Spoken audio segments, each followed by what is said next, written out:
دابا غير تخيل معايا تكون في شي مدينة ما عمرك مشيتي ليها وما عندك لا جي بي اس لا انترنت، وكيفاش غادي تعرف الطريق؟ اليوم الجي بي اس ولا حاجة عادية في حياتنا، حيت كنستعملو في التليفون ولا في الطوموبيل ولا ما حتى نفكرو كيفاش تصايب. ولكن الأسئلة اللي مازال ما تفهمش، كيفاش كانوا الناس كيعرفوا الطريق قبل آلاف السنين، وكيفاش جات الفكرة ديال الجي بي اس أصلا.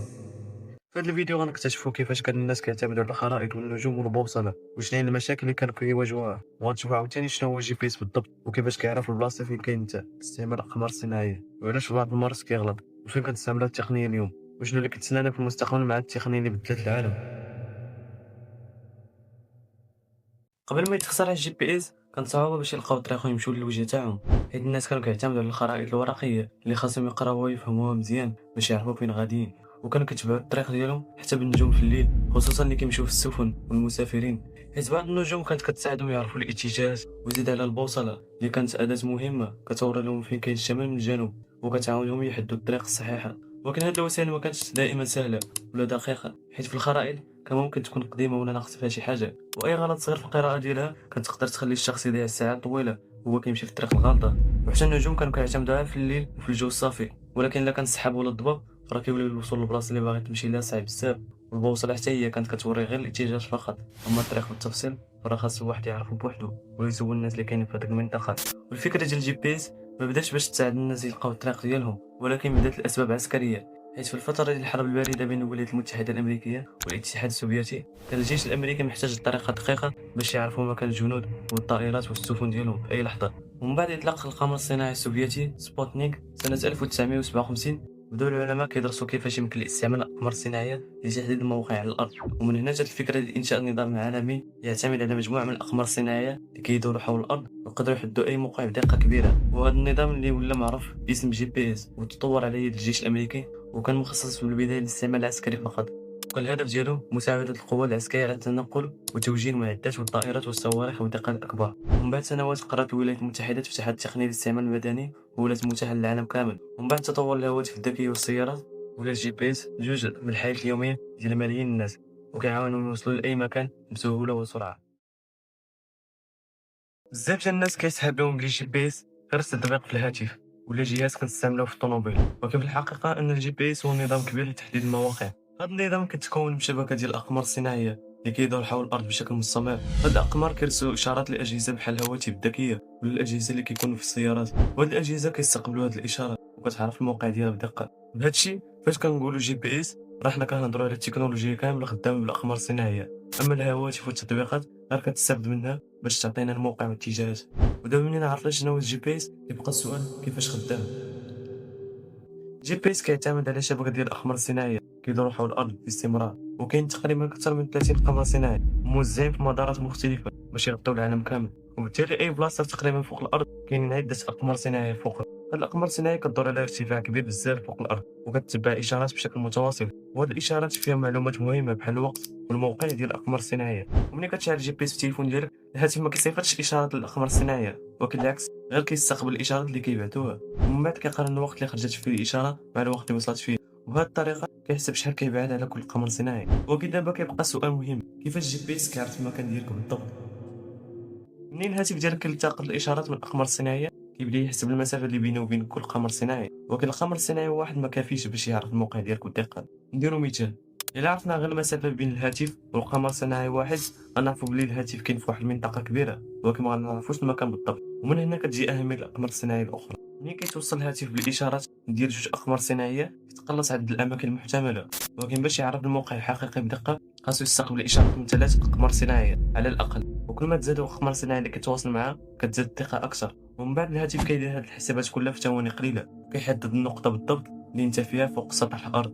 ودابا من بعد ما عرفنا كيفاش خدام جي بي اس وكيفاش كيعرف الموقع ديالنا، كيبقى السؤال فين كنستعملوا هاد التقنيه.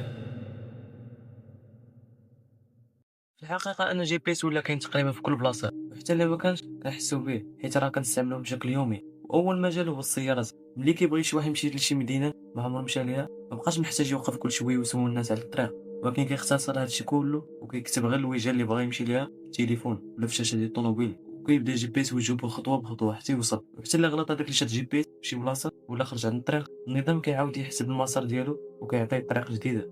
أما في المطارات فراه الجي بي إس عنده دور مهم بزاف، حيت كيستعملوا باش يعرفوا الموقع ديال الطائرات بدقة أثناء الرحلة، وكيعاونوا يتبعوا المسار الصحيح بين المدن والدول. وحيت كاين آلاف الطائرات كل نهار في السما، كيبقى تحديد الموقع بدقة شي حاجة ضرورية. وحتى السفن كيستعملوا GPS بشكل مستمر، حيت في وسط المحيط ما كايناش علامات في الطريق ولا لوحة الإرشاد.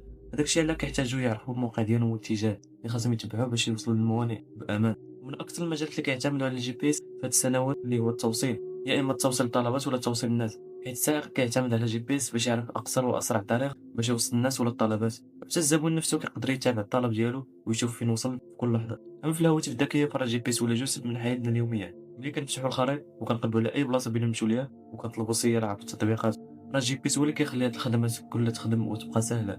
هادشي علاش نقدر نقولوا أن GPS مابقاش مجرد تقنية للتنقل، ولكن ولا جزء أساسي من حياتنا الحديثة، وكيعاون ملايين الناس كل يوم في السفر والعمل والتوصيل والتواصل. وغالبا كنستعملو يوميا بلا ما نفكروا كيفاش خدام.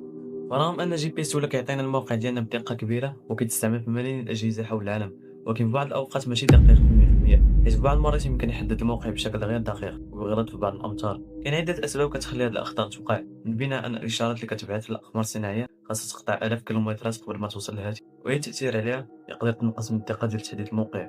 في الغالب المباني المرتفعه حتى هي كتسبب مشاكل احيانا، خصوصا في وسط المدن الكبيره، حيت الاشارات يمكن ترتد للعمارات قبل ما توصل للهاتف. وهذا الشيء كيخلي الجهاز يحسب موقع مختلف شويه عن المكان الحقيقي. وفي بعض المرات حتى الجبال والغابات الكبيره بدورة كتقدر تحجب جزء من الاشارات وتضاعفها، وبالتالي كتصبح عمليه تحديد الموقع اقل دقه من المعتاد. ومن الاسباب الاخرى ان الهاتف ما كيكونش دائما متصل بنفس العدد من الاقمار الصناعيه، فكل ما كان كيلتقط الاشارات من عدد اكبر من الاقمار كل ما كان الموقع ادق.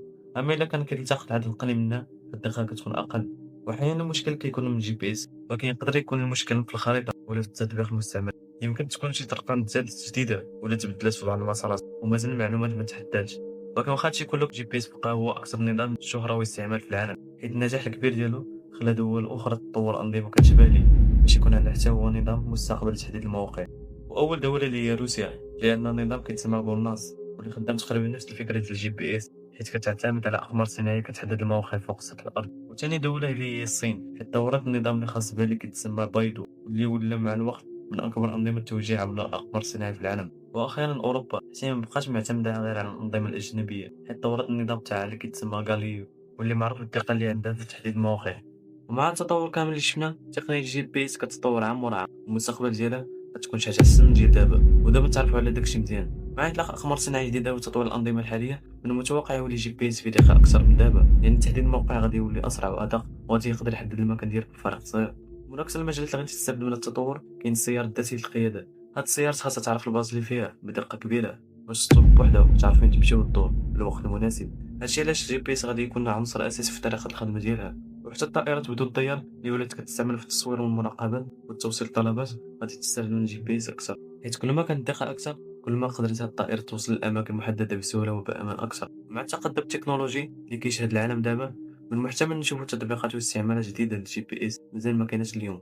وهادشي كيبين أن هاد التقنية غادي تبقى جزء مهم من حياتنا الأعوام الطويلة اللي جاية. وحتى أننا وصلنا لآخر الفيديو، ما تنسوش إلا عجبكم المحتوى ديروا لايك ومتابعة القناة.